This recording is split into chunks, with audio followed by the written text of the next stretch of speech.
진리로의 초대라는 제목으로 하나님의 말씀 전하도록 하겠습니다. 오늘 본문에서 첫 번째로 깨닫는 것은 뭐냐면요, 우리들 모두가 편견에서 자유롭지 못하다라는 거예요. 그 말은요, 우리들 모두 어떤 종류의 편견들이 있는데, 어떤 사람에 대해서, 혹은 어떤 지역에 대해서, 혹은 어떤 인종과 어떤 나라 등에 대해서 우리들만의 편견이 있을 수 있다라는 거예요.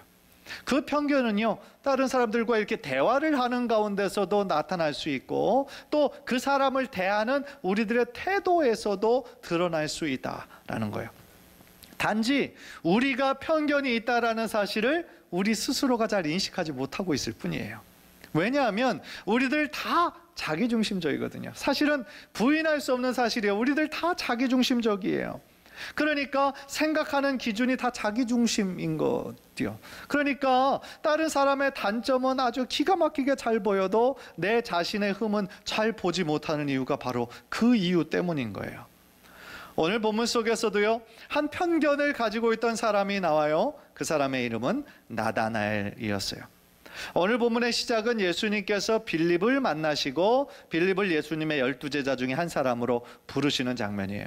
그리고 45절을 보면 빌립은 그의 친구로 보이는 나다나엘을 초대하는 그런 일이 나옵니다. 그런데 여러분, 나다나엘은 누구일까요? 공관복음에는 나다나엘이란 이름이 나와 있지 않아요. 요한복음에만이 나다나엘이 나오는데요, 재미있는 것은 예수님의 12제자 중에 한 사람 바돌로메라는 사람이 있습니다. 그런데 공관복음 마태, 마가, 누가를 보면 이 빌립이 나올 때 바돌로메가 같이 언급이 되는데요, 이 요한복음에서는 바돌로메가 등장하지 않아요. 그 대신 나다나엘이 나오죠. 그런데 늘 바돌로메든지 나다나엘이든지 빌립과 함께 나오고 있다라는 거예요. 따라서 오늘 본문의 나다나엘은 예수님의 나중에 12제자가 된 바돌로메구나 라고 생각해도 큰 무리가 없을 거라는 생각이 들어요. 이 나다나엘이요, 가졌던 편견이 있었는데, 그 편견이 뭐냐면 빌립에게 했던 말 가운데 고스란히 드러나고 있어요. 46절을 보세요. 나다나엘이 이르되 나사렛에서 무슨 선한 것이 날 수 있느냐. 어떤 지역적 편견을 가지고 있었어요. 그런데 문제는 나다나엘만 가지고 있었던 편견이 아니었다라는 거죠.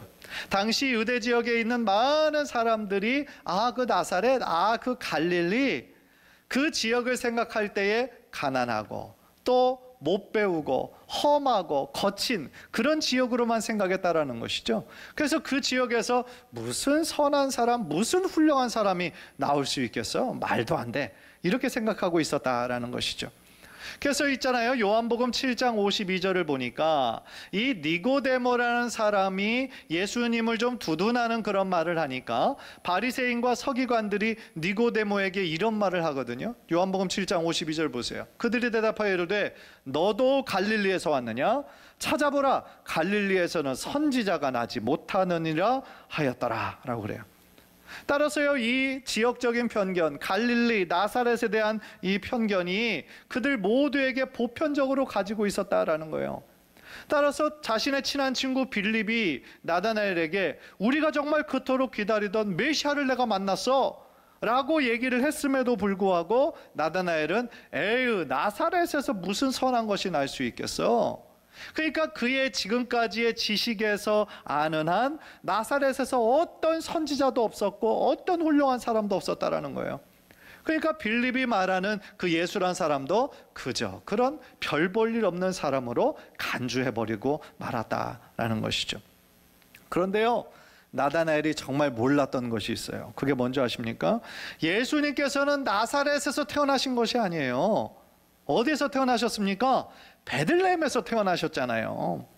그래서 당시에 유대 모든 사람들이 갖고 있던 믿음이 하나 있었는데, 미가 선지자가 오실 메시아는 베들레헴에서 태어나실 것이라고 분명히 예언했거든요. 다윗의 후손으로 오실 메시아가 베들레헴에서 태어날 거다라고 하는 그런 믿음은 다 있었는데, 지금 이 나다나엘은 이 예수님을 나사렛 예수라고 부르잖아요. 그 출신이 나사렛이다라는 것을 근거로 이 베들레헴에서 태어난 것은 모르고 있었다라는 것이죠. 이처럼 편견이 생기는 현상들을 보면은요, 이런 특징들이 있어요. 전체가 아니라 부분만 바라보고 있다는 거예요. 부분만 알면서 자신이 가진 그 지식이 전체인 줄 알고 확신하기 때문에 편견에 사로잡히게 되는 거예요. 사실 나다나엘의 그 지역적인 편견을 오늘 우리말로 한번 좀 바꿔보면, 야, 그 시골 깡촌에서 무슨 훌륭한 사람이 나올 수 있겠어? 그렇게 생각하는 것과 똑같은 거죠. 그런데 생각해 보세요. 우리가 어떻게 그것을 확신할 수 있습니까? 그 사람이 정말 태어난 곳이 깡촌이고 뭐 전기도 안 들어오는 지역이었다고 해서 그 사람, 훌륭한 사람이 나오지 못할 법은 없다라는 것이죠. 사실 미국에서도 가장 험하고 거친 지역 중에 하나가 뉴욕의 할렘이라는 곳이거든요. 그 뉴욕의 할렘, 지금은 많이 좋아졌지만 그전에는 낮에도 그 동네를 잘 못 돌아다닌다고 그랬어요. 왜냐하면 워낙이나 험하고 범죄가 많고 흑인들이 많이 산다는 사람들의 그 선입견, 편견이 아주 있었기 때문이에요. 그런데요, 뉴욕 할렘 출신 정치인들이 굉장히 많이 나왔어요. 그러니까 무슨 얘기냐면, 아무리 자기가 태어난 곳은 가난하고 힘든 지역이었다 할지라도 자신의 어떤 노력으로 말미암아 그것을 극복해내는 사람이 굉장히 많이 있잖아요. 그런데 우리들의 편견으로 인해서 그러한 것들까지 부정하는 경우가 얼마나 많이 있느냐는 거예요. 사실 편견을 말하면 이런 지역적인 어떤 출신에 대한 그런 편견뿐 아니라 인종에 대한 편견도 사실은 이 세상에서 굉장히 많이 일어나고 있죠. 어떤 정도의 차이는 있겠지만 우리들 안에서도 뭐 중국 사람은 어떻고 일본 사람은 어떻고 뭐 흑인은 어떻고 하는 어떤 편견을 우리가 가지고 있을 때가 많아요. 그것이 심하면 인종차별주의로 가는 거예요. 미국 사회 같은 데서만 사실 인종차별이 심한 것이 아니라 우리 한국 사회에서도 인종차별이 심하다는 이야기를 들었어요. 안타까운 얘기죠.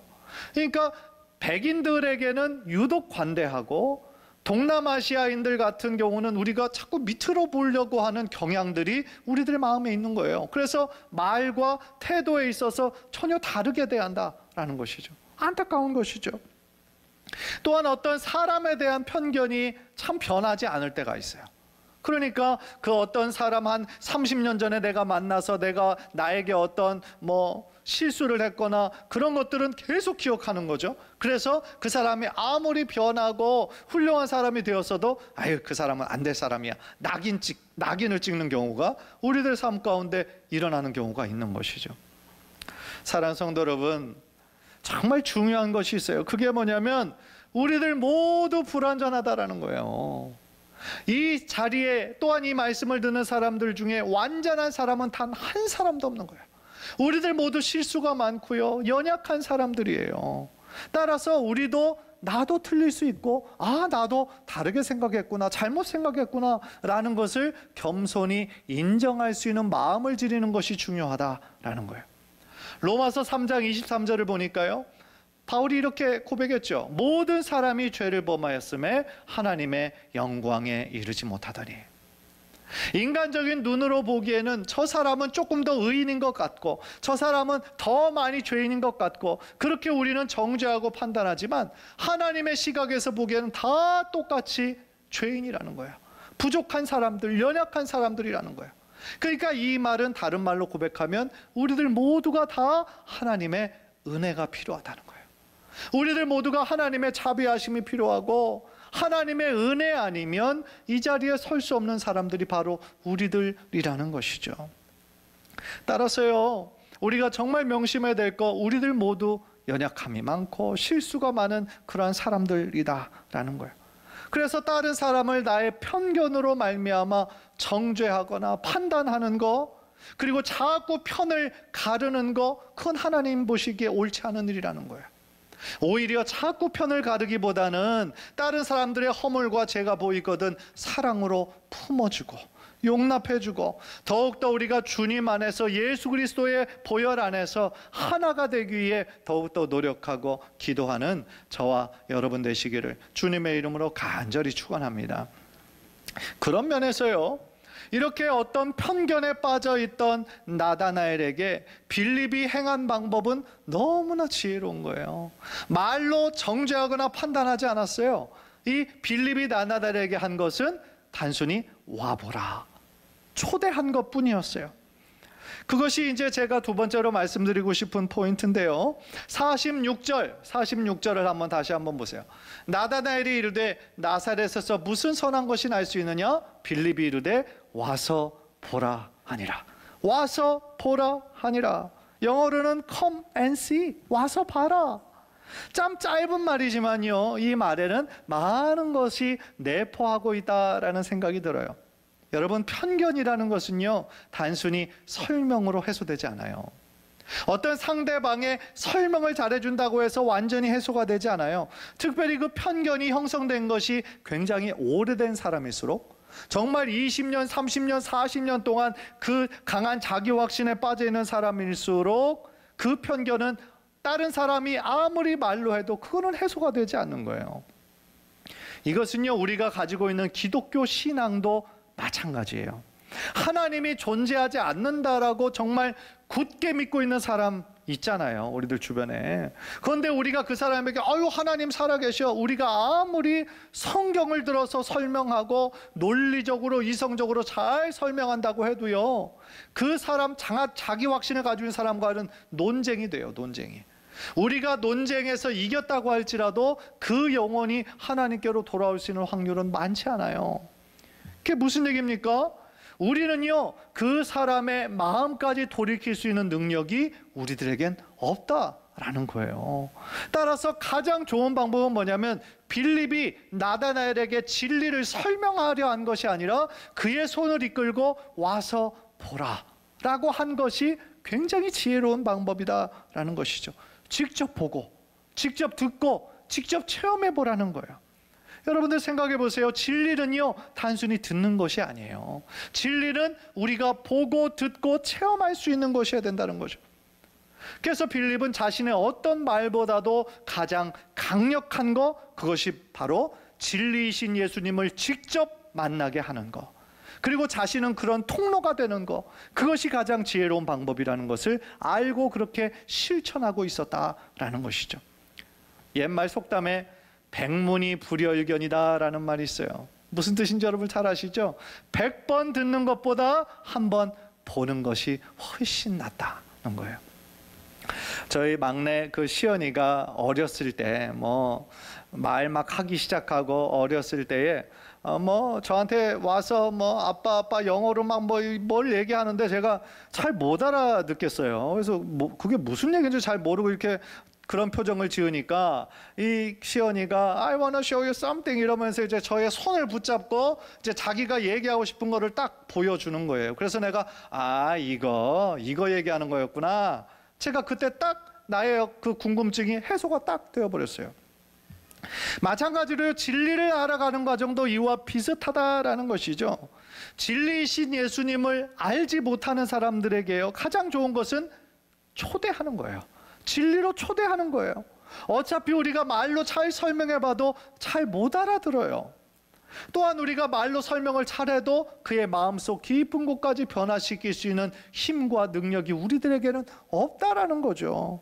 따라서 가장 좋은 방법, 직접 그 사람으로 하여금 보고 듣고 만지고 체험할 수 있게 도와줘야 된다라는 거예요. 오늘 본문 속에 나다나엘도요, 어떤 자기 확신이 있었습니까? 나사렛이라는 지역에서는 절대로 선한 사람이, 선지자 같은 사람이 나올 수가 없어. 그렇게 강한 자기 확신과 편견을 가지고 있었지만요, 그가 예수님을 직접 만나고 나니까 그가 그토록 가지고 있던 편견과 자기 확신이 어느 순간에 사라져 버리는 거예요. 허물어져 버리는 거죠. 47절에 보면 예수님께서 그 나다나엘이 예수님에게 오시는 것을 보시고 이렇게 말씀하셨죠. 보라, 이는 참으로 이스라엘 사람이라 그 속에 간사한 것이 없도다. 나다나엘이 깜짝 놀라죠. 자신을 처음 보는 분인데 자신에게 참으로 이스라엘 사람이구나, 그 속에 간사한 것이 없도다 칭찬해 주시잖아요. 참으로 이스라엘 사람이다라는 뜻은 뭘까요? 그러니까 이스라엘의 어떤 백성이다라는 것, 혈통으로만 이스라엘 백성이 아니라 육체에 속한 육체의 자녀들이 너무나 많이 있다라는 거예요. 그러니까 바울도요, 로마서 9장 6절에서 8절을 보면 이렇게 얘기하거든요. 이스라엘에게서 난 그들이 다 이스라엘이 아니요 또한 아브라함의 씨가 다 그의 자녀가 아니라 오직 이삭으로부터 난 자라야 내 씨라 불리리라 하셨으니 곧 육신의 자녀가 하나님의 자녀가 아니요 오직 약속의 자녀가 씨로 여기심을 받느니라 그랬어요. 즉 나다나엘이 육신에 속한 자녀가 아니라 하나님의 약속의 자녀임을, 믿음으로 태어난 이삭으로부터 난 자임을 선포해 주고 계셨다라는 것이죠. 그러니까 이 나다나엘이 비록 참 진리이신 메시아이신 예수 그리스도를 그때까지는 깨닫지 못했지만 그 속에 메시아를 대망하고 소망하고 기도하는 믿음의 사람이었다라는 것을 예수님께서는 알고 계셨다라는 것이죠.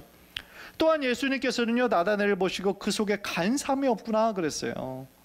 그러니까 무슨 얘기냐면 바리새인과 서기관들은 예수님께 왜 책망을 받았습니까? 겉과 속이 달랐잖아요. 겉모습으로는 율법을 잘 지키고 다른 사람들에게 너무나 종교적인 사람의 모습으로 비춰졌지만 그 속에서는 율법의 정신과는 멀리 떨어져 있었잖아요. 행위만, 껍데기만 붙잡고 있었잖아요. 그래서 책망을 받았는데 이 나다나엘은 겉과 속이 일치하는 그런 순수한 사람이었다라는 거예요. 그래서 나다나엘이 처음 만나는 자기에게 이렇게 칭찬을 해주시니까 깜짝 놀라죠. 그래서 어떻게 나를 아십니까? 그렇게 예수님에게 질문해요. 그랬더니 예수님께서 뭐라고 말씀하시냐면 빌립이 너를 부르기 전에 네가 무화과 나무 아래 있을 때부터 나는 알고 있었다. 그렇게 말씀해 주시죠. 그러니까 이 말씀을 통해 예수님의 하나님 되심, 예수님의 신성이 드러나는 것이죠. 무엇보다 중요한 것은요, 나다나엘이 무화과 나무 아래 있을 때 뭘 하고 있는지 예수님이 맞추셨다가 중요한 것이 아니라 예수님께서 나다나엘을 훨씬 그 이전부터 알고 계셨다라는 것이 더 중요하다라는 것이죠. 나다나엘은 예수님에 대해 전혀 모르고 있었어요. 그러나 예수님은 나다나엘이 무화과 나무 아래서 하나님께 기도하며 메시아의 오심을 간절히 기다리고 소망하는 자였음을 예수님은 그 전부터 보시고 계셨다라는 거예요. 저는 여기서요, 예수님의 한 영혼에 대한 깊은 사랑과 관심에 대해서 깨닫게 되는 거예요. 주님은요, 우리가 주님을 믿기 전부터 여러분 한 사람 한 사람을 이미 알고 계시다라는 거예요. 우리는 보통 우리가 교회에 나오기 시작하면서부터, 우리가 예수님 믿어서 하나님의 자녀가 된 그 순간부터 나를 아시겠지라고 생각하잖아요. 아니에요. 하나님은요, 우리를 창세 전부터 하나님께서 하나님의 자녀 삼으시려고 예정하시고 선택해 주신 하나님의 은혜인 거죠. 따라서 우리들의 모든 것을 다 알고 계시는 거예요, 우리 예수님은. 그 얘기는 뭐냐면 내가 가지고 있는 나의 말 못할 아픔과 상처까지도 다 아신다는 거예요. 우리들 자신만이 가지고 있는 이 외로움도, 이 힘든 이 모든 고난의 시간도 예수님께서는 다 보고 계시다라는 거예요. 따라서 다른 사람은 이해하지 못하는데 예수님께서는 나의 이 모든 아픔과 고통과 외로움과 낚시까지 다 하신다라고 하니까 얼마나 그 사실이 우리들에게 위로가 되고 힘이 됩니까? 솔직히 살다 보면 우리가 낙심이 될 때가 있잖아요. 그죠? 낙심이 되고 우리들의 마음이 우울해질 때도 있고 참 척척할 때도 있는 것이죠. 사실 이 코로나 팬데믹 현상이 이렇게 1년 반 이상 지속될 줄을 누가 알았겠어요? 더 답답한 건 뭡니까? 언제 끝날지도 아무도 모른다라는 거예요. 한국은 코로나로 인한 사망자가 지금 2,100명대입니다. 그런데 전 세계 사망자 통계를 어제 확인해 보니까요, 435만 명이나 됐어요. 그들 모두 누군가에겐 다 사랑하는 가족이었어요. 그러니까요, 지금 자신의 사랑하는 가족을 잃은 그 슬픔과 눈물과 통곡이 전 세계에 지금 있다라는 거예요. 그뿐 아닙니다. 코로나로 인해 경제적으로 지금 힘들어하고 있는 사람들이 얼마나 많습니까? 또한 심리적으로 정서적으로 고통받고 있는 사람들은 또 얼마나 많이 있습니까? 그러나 주님께서는요, 이 모든 상황과 모든 아픔들을 다 아신다라는 거예요. 주님은 나의 내면의 깊은 상처와 아픔까지도, 탄식까지도, 나의 신음소리까지도 다 듣고 다 아시고 계시다라는 거예요. 따라서 우리들의 모든 것을 다 아시는 주님께 다시 한번 우리들의 마음에 중심을 드리며 주님 앞에 기도하며 나아갈 때에 하나님이 주시는 참된 위로와 참된 소망이 여러분의 삶 가운데 흘러 넘치시게 되기를 주님의 이름으로 간절히 축원합니다. 하나님께 더 나아가는 거예요. 진리신 예수님께로 더 한 걸음 한 걸음 나아가는 거예요. 그것이 우리들이 마땅히 행해야 할 우리들의 본분이라는 것이죠. 오늘 본문의 나다나엘은요, 예수님께서 자신을 너무 잘 아시는 거예요. 빌립을 만나기 전부터 자신이 어떤 사람인 줄을 아는 것을 보고 깜짝 놀라요. 그래서 예수님의 가졌던 나사렛 출신, 그거를 가졌던 그 편견이 순식간에 허물어져 버려요. 그래서 나다나엘이 예수님을 향해서 어떻게 고백합니까? 49절을 보니까 랍비여, 당신은 하나님의 아들이시요 당신은 이스라엘의 임금이로소이다, 이렇게 고백을 해요. 사랑하는 성도 여러분, 참 진리를 알고 깨닫기 위해서는요, 예수님을 인격적으로 만나는 것 이외엔 방법이 없다라는 거예요. 예수님을 우리가 직접 만나야 내가 그때까지 가지고 있던 어떤 편견과 아집이 깨지는 거예요. 나의 교만과 나의 어떤 옛 자아가 깨져야 그때야 비로소 예수님의 음성이 들리는 거고요, 예수님의 사랑과 은혜를 체험할 수 있게 된다라는 거예요. 사랑하는 성도 여러분, 하나님의 전적인 은혜로 말미암아 우리가 하나님의 자녀가 되었어요.